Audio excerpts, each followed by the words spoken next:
ඔන්න QR code ප්‍රශ්නයට රජයෙන් පොඩි සොලූෂන් එකක් දීලා තියෙනවා. දැන් ගොඩක් අයට රෙජිස්ටර් වෙන්න බෑ. සාමාන්‍ය රෙජිස්ටර් වෙන්නේ අද අපි මේ වෙබ්සයිට් එකෙන් යන්නේ. fullpass.gov.lk කියන වෙබ්සයිට් එකට ගිහලා තමයි අපි රෙජිස්ටර් වෙන්නේ. මේකේ රෙජිස්ටර් වෙද්දි සමහර අයට already registered කියලා errors එනවා. ඒ වගේම සමහර ඒවා රෙජිස්ටර් වෙන්න බෑ errors එනවා ගොඩක්.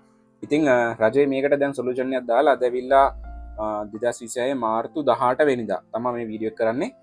මේ වෙනකොට WhatsApp නම්බර් එකක් දීලා තියෙනවා රජයෙන්. ඒ WhatsApp නම්බර් එක හරහා ඔයාලට පුළුවන් මේ QR කෝඩ් එක ජෙනරේට් කරගන්න. නම්බර් එක මම කියන්නම්. දැන් තමයි මේ ගවර්න්මන්ට් එකෙන් ඔෆිෂියල් දීලා තියෙන්නේ. නම්බර් එක තමයි මෙන්න මේක. WhatsApp නම්බර් එක 076යි 03යි 19යි 19. 076යි 03යි 19යි 19. මේකට WhatsApp මැසේජ් එකක් දාන්න ඕනේ. නිකන් මැසේජ් දාන්න එපා මේ එක එක දේවල්. ඕන ටික මම කියන්නම් මොනවද දාන්න ඕනේ කියලා. ඔයාලා දාන්න ඕනේ මෙන්න මේ විස්තර ටික. නිකන් ඕන නැති දේවල් දාන්න එපා. දාන්න ඕනේ ඔයාලගේ වාහන අංකය. වාහන අංකය ටයිප් කරලා දාන්න. වාහනේ ෆොටෝස් දාන්න නම් මම මොකුත් කරන්න යන්න එපා. වාහන අංකය ටයිප් කරලා දාන්න මේ WhatsApp නම්බර් එකට. දන්නවනේ වාහන අංකය ඉංග්‍රීසි නම්බර් එකයි ඉලක්කම් ටිකයි ටයිප් කරලා නිකන් normal message එකක් දාන්න.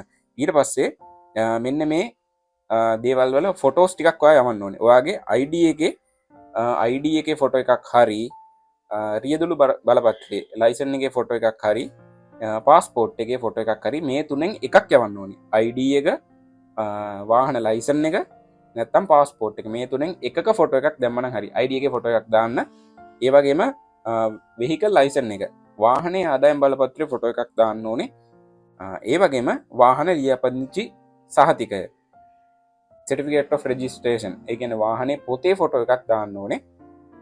මේවා දාද්දී ඔයාගේ ID නම්බර් එකේ තියෙන ID නම්බර් එකයි ඔයාගේ පොතේ තියෙන නම්බර් එකයි ID නම්බර් එකයි ඔක්කොම සමාන වෙන්න ඕනේ. ඒවා සමාන වුණොත් විතරයි මේ කට්ටිය හදලා දෙනවා කියලා කියන්නේ. මම ආයෙ කියන්නම් මොනවද දාන්න ඕනේ කියලා. ඔයාගේ වාහනේ අංකය ටයිප් කරලා දාන්න WhatsApp එකට. ඒ වගේම ID එකේ ෆොටෝ එකක් දාන්න. ඒ වගේම ආදායම් බලපත්‍රයේ vehicle license එකේ ෆොටෝ එකක් දාන්න. ඒ වගේම වාහනේ පොතේ ෆොටෝ එකක් certificate of registration ඒකේ ෆොටෝ එකක් දාන්න ඕනේ. මේ තුන දාන්න. ඊට පස්සේ ඔයාට වැඩේ කරගන්න පුළුවන්. මේ කට්ටිය WhatsApp එක හරහා QR එක ජෙනරේට් කරලා දෙනවා.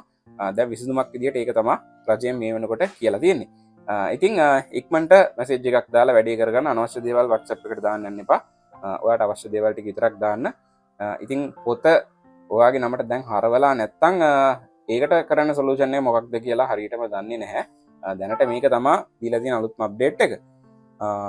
ID එකේ ෆොටෝ එකක්, ආදායම් බලපත්‍රයේ ෆොටෝ එකක්, පොතේ ෆොටෝ එකක් එක්ක ඔයාගේ වාහනේ නම්බර් එක ටයිප් කරලා යවන්න කියලා තියෙන්නේ. වාහනේ නම්බර් එකේ ෆොටෝ එකක් දාන්න එපා. වාහනේ නම්බර් එක නිකන් normal message එකක් විතර ටයිප් කරලා දාලා යවන්න කියලා තමයි කියන්නේ. ඉතින් ඔය ටික දාලා වැඩේ කරගන්න. ආයේ මේ කට්ටිය දාලා තියෙනවා මේ දත්ත ඒ කට්ටිය කලෙක්ට් කරගන්නේ තහවුරු කරගන්නලු. QR කෝඩ් එක ජෙනරේට් කරගන්න මේ දත්ත රැස් කරගන්නේ ඔයාගේ විස්තර තහවුරු කරගන්නලු. ඊට පස්සේ මේ තහවුරු කරගත්තට පස්සේ වාහනේ අංකේ තියලා අනිත් ඔක්කොම ඩීටේල්ස් ටික මේ කට්ටිය ඉවත් කරලා දානවා කියලා තමයි දාලා තියෙන්නේ. ඉතින් දැන්ම වැඩේ කරගන්න WhatsApp නම්බර් එක මම ආයෙ කියන්නම්. නම්බර එක තමයි 076යි 03යි 19යි 19. මේකට මැසේජ් එකක් දාන්න full pass රජයෙන්ම තමයි දීලා තියෙන්නේ මේක. මේකට මැසේජ් එකක් දාලා එහෙනම් වැඩේ කරගන්න. QR එක හදාගත්ත අය මතකතුව වීඩියෝ පාතින් කමෙන්ට් එකක් දාන්න යන්න. මොනවාට තවත් ප්‍රශ්න තියෙනවා නම් කමෙන්ට් එකක් දාන්න. ඒකට අනිත් අයටත් ඒවා බලන්න පුළුවන්. ඒවා විසඳගත්ත අය ඉන්නවා නම් ඒවට රිප්ලයි එකක් දාන්න කොහොමද වැඩේ කරගත්තේ කියලා. ඒකට අනිත් අයටත් ඒක ප්‍රයෝජනයක් වෙයි. වීඩියෝ හොඳයි නම් අපිව subscribe කරලා වීඩියෝ එකට like එකක් දාගෙන යන්න.